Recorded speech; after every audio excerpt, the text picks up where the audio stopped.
Bem-vindo! Você está no universo da história. E dentro das nossas propostas, você sabe, nós também estamos voltados a ajudar você a se preparar para o Enem e para os vestibulares de maneira geral. E eu estou aqui hoje com o professor Laércio de Mello, né? Sempre bem? Nosso grande, ilustre Wolverine Tupiniquim. Né? Atropelado. Para justamente conversarmos a respeito de algum tema, professor de geografia, aqui de história, conversarmos com algum tema que ajude você na sua preparação para o Enem ou vestibular.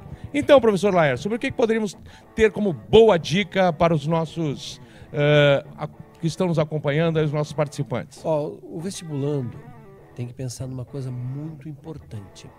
Nos últimos 2 anos, o Brasil teve um debate muito intenso, inclusive durante as eleições também aconteceu esse debate, relacionado à Previdência. Mas por que o tema Previdência foi puxado? Tem um pano de fundo, não surgiu do nada. Hoje eu estou a fim de falar de Previdência. Aconteceu o seguinte, quando você olha a pirâmide etária do Brasil, fazendo uma comparação, pensando lá nos anos 70. O que aconteceu? Os anos 70, que está há 40 anos, nós tínhamos uma base bastante larga. E esta base era sustentada pelas seguintes faixas etárias: 0 a 4, 5 a 9, 10 a 14 e 15 a 19 anos. Esta era a base a qual sustentava a pirâmide etária da população brasileira. Muito bem. O que aconteceu de lá para cá? A pirâmide, que tinha uma base larga, foi encolhendo com o passar das décadas. Como assim o passar das décadas? Com cada censo, porque o censo no Brasil acontece de 10 em 10 anos. Então, com o passar das décadas, a qual se aplica ou se aplica o censo, a contagem da população brasileira pelo Instituto,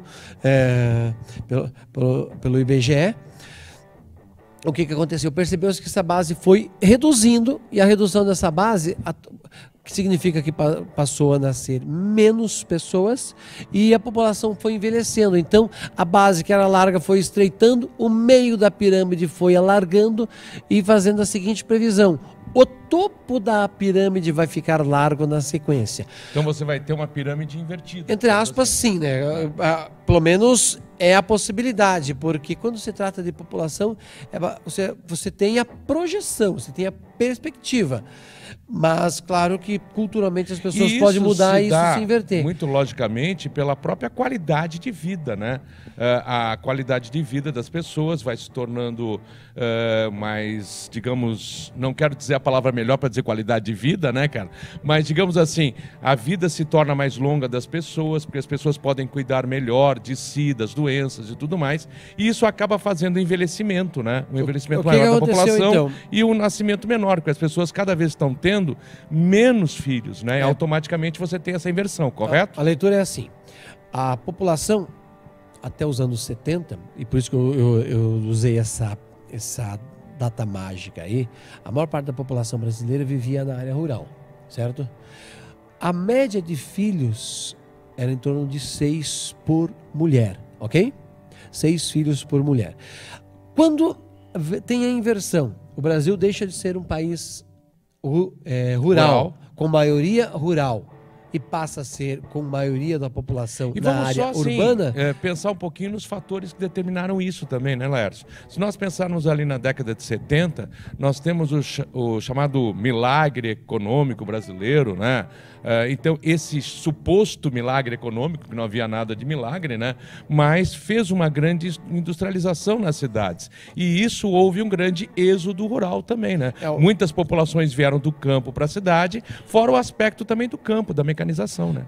Daí é a chamada Revolução Verde, que é a aplicação de mecanismos que aumentam a produtividade, desde de implementos agrícolas como tratores, plantadeiras, colhedeiras, como também defensivos agrícolas ou agrotóxicos. Use a palavra que você quiser, que as duas caberão, vai depender do que você aceita. Então, na área urbana, a mulher passou a ter acesso à instrução que ela não tinha na área rural. A instrução, ir para a escola. O Brasil é um país machista. E daí ela consegue, por meio do ensino, parece que é banal isso, ler uma bula. Se ela aprendeu a ler uma bula, ela passou a ter acesso a anticoncepcional. O homem deixou de ter o poder sobre a mulher. E ela não precisa contar para o marido que ela podia também, tomar uma pílula. Automaticamente, ela pôde controlar a gestação. E o outro aspecto também é a participação maior da mulher no chamamos de espaço público, né? Ela sai do espaço privado, de dentro de casa, e cada vez mais se envolve com o espaço público, isto é, com o trabalho fora de casa. E esse trabalho fora de casa vai diminuindo as possibilidades também da mulher se dedicar a uma família, dedicar-se a uma família maior. Uma mulher na área rural casava facilmente com 14 anos, certo? Sim, na área urbana, ela vai... Pense, vai para a escola, vai sair com 17 anos no ensino médio. Hoje, ensino médio, na época, já passamos por várias mudanças científicas e assim por diante.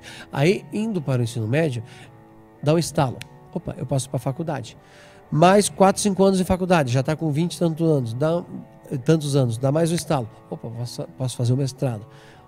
Mais um estalo, posso fazer o doutorado. E a própria vida profissional que vem a seguir. Aí ela já está com 30 e tantos anos,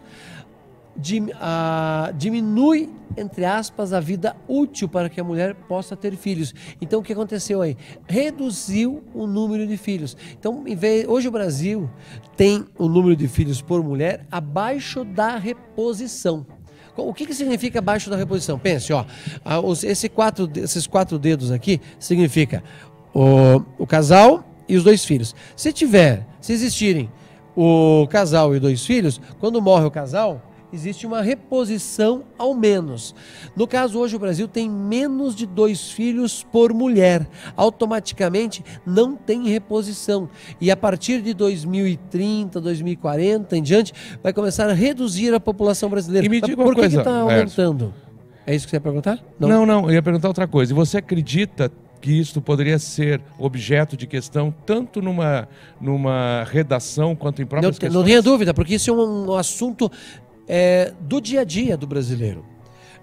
Tanto sobre o nosso envelhecimento, sobre a necessidade de fazer uma reforma, a reforma da Previdência. Exemplo, eu quando nasci, já era por ter morrido. Sim, porque a média de vida, né? Nós somos da década exatamente. de 60. A média Se você olha a média de vida da população brasileira nos anos 60, não chegava a 50 anos. Era 50, já 50 passou, e poucos anos. Está com quase 60, então já era para ele ter partido antes. Mas fique registrado aqui que não é verdade. Mas é só olhar, só comparar. Então, olha só, isso é fato. O que aconteceu? Nos deram 30 anos a mais de vida, pelo menos, por meio de avanços na medicina. E não dava para a pessoa se aposentar com 30 anos de contribuição, porque ela vai ficar mais 30 anos, entre aspas, sem trabalhar. Ela não contribuiu por mês para que ela receba durante mais 30 anos um salário próximo do que ela recebia quando estava nativa.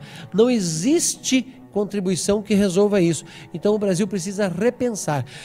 Eu tenho a solução? Não, mas é um assunto que precisa ser pensado, discutido. E um outro tema também importante que pode aparecer, né? Quer dizer, como fica a questão do envelhecimento da população em relação à própria Previdência em si, né?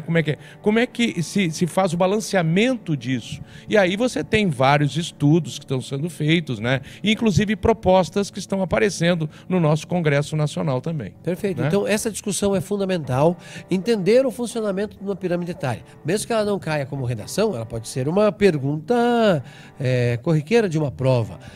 Primeiro, tem a habilidade da leitura de gráfico e a habilidade de relacionar essa leitura deste gráfico com fatores do nosso dia a dia. Você está falando da página do IBGE, correto? Sim. Você diria que o nosso vestibulando aí, próximo, né, a fazer aí a sua prova do Enem também, ele deveria consultar volta e meia a página do IBGE? A página do IBGE deve se tornar o teu jornal. Todos os dias, entra lá, ibge.gov.br. Faça isso sempre. Se você notar, os livros de geografia, de história, matemática, de onde que se tiram dados? Da página do IBGE. Então, você já aprenda a ler na fonte os dados. E isso dará a você uma capacidade muito maior de leitura e de interpretação. Porque sim, nós estamos falando da idade, do envelhecimento das pessoas, né? Se nós pegarmos as diferentes épocas, ora, na Idade Média, por exemplo, e até a Idade Moderna, a idade das pessoas média era em torno de 40 anos, né? Isso vai melhorando com o tempo. Aí no século XX nós temos em torno de 50 anos, ali quando nós falamos da década de 60 para cá, depois mais no final aí dos anos 90 e poucos, isso sobe um pouco, vai até 65, e hoje nós estamos com a média de vida das pessoas com 70, 80 e poucos anos que estão chegando.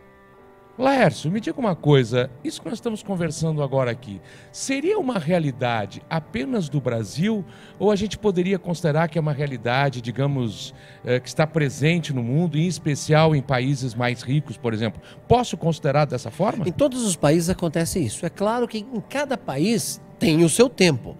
A Europa, por exemplo, já viveu esse envelhecimento há mais de 50 anos. Quando você para olhar para a Itália, quando você para olhar a Alemanha, por um exemplo prático, ela tem praticamente a mesma população quando terminou a Segunda Guerra Mundial. Não houve acréscimo. O Brasil só teve esse acréscimo bastante acelerado, fazendo a conta rápida, início do século passado. A população brasileira não chegava a 10 milhões de habitantes. Olha só, hoje nós passamos de 200 milhões de habitantes. E o crescimento atual se dá não pelo nascimento, e sim pelo aumento da expectativa de vida que passamos a ter, principalmente a partir do final da década de 1960 do século passado. Beleza. Você gostou? Teve aí uma dica para você, importante para a sua preparação para a prova do Enem, para os vestibulares. Olha, esteja conosco, hein? Compartilhe, dê um like, comente com as pessoas a respeito do canal. Vamos junto com a gente, hein? Um abraço a todos. Até mais. Até o agora também é história. Um abraço, até a próxima.